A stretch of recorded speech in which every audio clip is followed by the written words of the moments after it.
Hello people! Magandang hapon! Ayan, maaga ko ngayon magluluto ng aming hapunan na ulam. Magigisa muna ako ng sibuyas at bawang. At palalabasin natin ng aroma. Aroma! Yo. Sa inyo palabasin muna natin. Gisa-gisa muna natin ang ating sibuyas at bawang. Pagkatapos magisa-gisa ang sibuyas at bawang, nilagay ko na ang corned beef, Argentina. Ayan ang ulam namin ngayong gabi. Argentina. Corned beef. Igisa-gisa ko lang din naman yung corned beef and may ilalagay din ako na gulay para healthy kahit paano. Healthy siya na may gulay. Hindi ko na naipakita, naglagay ako ng konting sabaw. Ito yung sinasabi ko sa inyo na ilalagay ko na gulay is sayote. Yan, corned beef na may sayote o sayote na may corned beef. Basta iyan, yan ang ulam namin ngayon.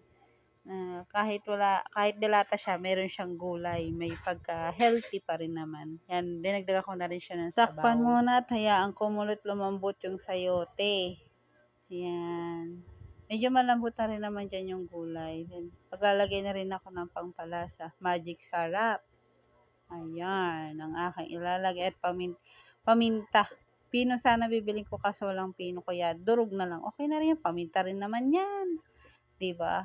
Tapos, lagay din ako ng konting asin. Konti lang naman nilagay ko at baka mapaalat. Pero pagkakulang din naman, idagdagan ng konti pa, 'di ba?